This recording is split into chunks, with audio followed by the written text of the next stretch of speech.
ಸಾಮೂಹಿಕ ಅತ್ಯಾಚಾರಕ್ಕೆ ಒಳಗಾದ ಮಣಿಪಾಲ್ ವಿದ್ಯಾರ್ಥಿನಿಯಿಂದ ಇನ್ನಷ್ಟು ಮಾಹಿತಿ ಸಂಗ್ರಹಿಸಬೇಕಾಗಿರುವುದರಿಂದ ತನಿಖೆ ವಿಳಂಬವಾಗ್ತಾ ಇದೆ ಅಂತ ಗೃಹ ಸಚಿವ ಕೆಜೆ ಜಾರ್ಜ್ ಹೇಳಿದ್ದಾರೆ.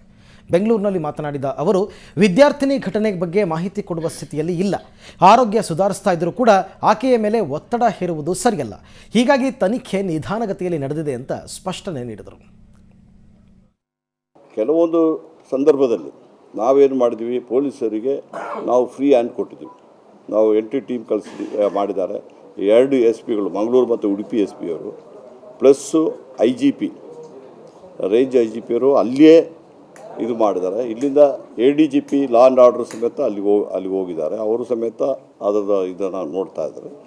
ಯಾವುದೇ ಆದರೂ ಯಾರೇ ಕಲ್ಪಿಟ್ನ ಹಿಡಿಬೇಕಾದ್ರೆ ನಿಮಗೆ ಅವರು ಅವ್ರ ವಿಕ್ಟಿಮ್ ಏನಾಗಿದ್ದಾರೆ ಅದಕ್ಕೆ ಇದು ಒಳಗಾದವ್ರದ್ದು ಸ್ವಲ್ಪ ವಿವರಣೆಗಳು ಬಂದುಬಿಟ್ರೆ ನಮಗೆ ಸುಲಭ ಆಗ್ತಾಯಿತ್ತು. ಈ ಬರ್ತಾ ಇರೋದು ನಿನ್ನೆಯಿಂದ ಅವರು ಸ್ವಲ್ಪ ನಮಗೆ ಸಿಕ್ಕಿದ. ಆದರೂ ನೇರವಾಗಿ ಪೊಲೀಸರು ಅವರಿಗೆ ಇಂಟರ್ವ್ಯೂಟ್ ಮಾಡ್ಲಿಕ್ಕೆ ಆಗ್ತಾಯಿಲ್ಲ. ಅವರು ಆ ಸ್ಥಿತಿಲಿಲ್ಲ ಅಂತ ಡಾಕ್ಟ್ರುಗಳು ಹೇಳ್ತಿದ್ದಾರೆ. ಡಾಕ್ಟ್ರುಗಳ ಪ್ರಕಾರ ನಾವು ಹೋಗ್ಬೇಕಾಗಿ ನಾವು ಏನು ಹೇಳಿದ್ದೀವಿ, ಅವರಿಗೆ ಜಾಸ್ತಿ ನೀವು ಫೋರ್ಸ್ ಮಾಡಲಿಕ್ಕೆ ಹೋಗಬೇಡಿ, ಅವರು ಕೊಡುವಾಗ ತಗೊಳ್ಳಿ ಅಂತ ಹೇಳಿದ್ದೀವಿ. ಆ ಹುಡುಗಿನ ಸಮೇತ ನಾನು ಮೀಟ್ ಮಾಡಿದ್ದೀನಿ. ಶಿ ಈಸ್ ಆಲ್ಸೋ ಫಾಸ್ಟಾಗಿ ಅವರು ಇದಾಗ್ತಾಯಿದ್ದಾರೆ, ಚೇತರಿಕೆ ಆಗ್ತಾಯಿದ್ದಾರೆ. ಅದರಿಂದ ನಾವು ಸ್ವಲ್ಪ ಜಾಸ್ತಿ ನಾನು ಗೃಹ ಮಂತ್ರಿಯಾಗಿ ನಾನು ಪ್ರೆಷರ್ ಮಾಡಲಿಕ್ಕೆ ಆಗೋದಿಲ್ಲ. ನಾನು ಹೇಳ್ಬೋದು ಆದಷ್ಟು ಬೇಗನೆ, ಬಟ್ ತನಿಖಾ ಪ್ರಕಾರ ಅವ್ರು ಮಾಡಬೇಕಾಗ್ತದೆ.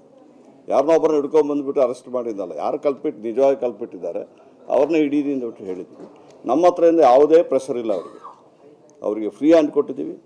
ನಮ್ಮ ಚೀಫ್ ಮಿನಿಸ್ಟ್ರು ಹೇಳಿದ್ದಾರೆ, ಅದರ ಪ್ರಕಾರ ಆದಷ್ಟು ಬೇಗನೆ ಕೊಡ್ತಾರೆ ಅಂದ್ಬಿಟ್ಟು ನಾನು ಡೈಲಿ ಅದನ್ನು ಕೇಳ್ತಾ ಇದ್ದೀನಿ.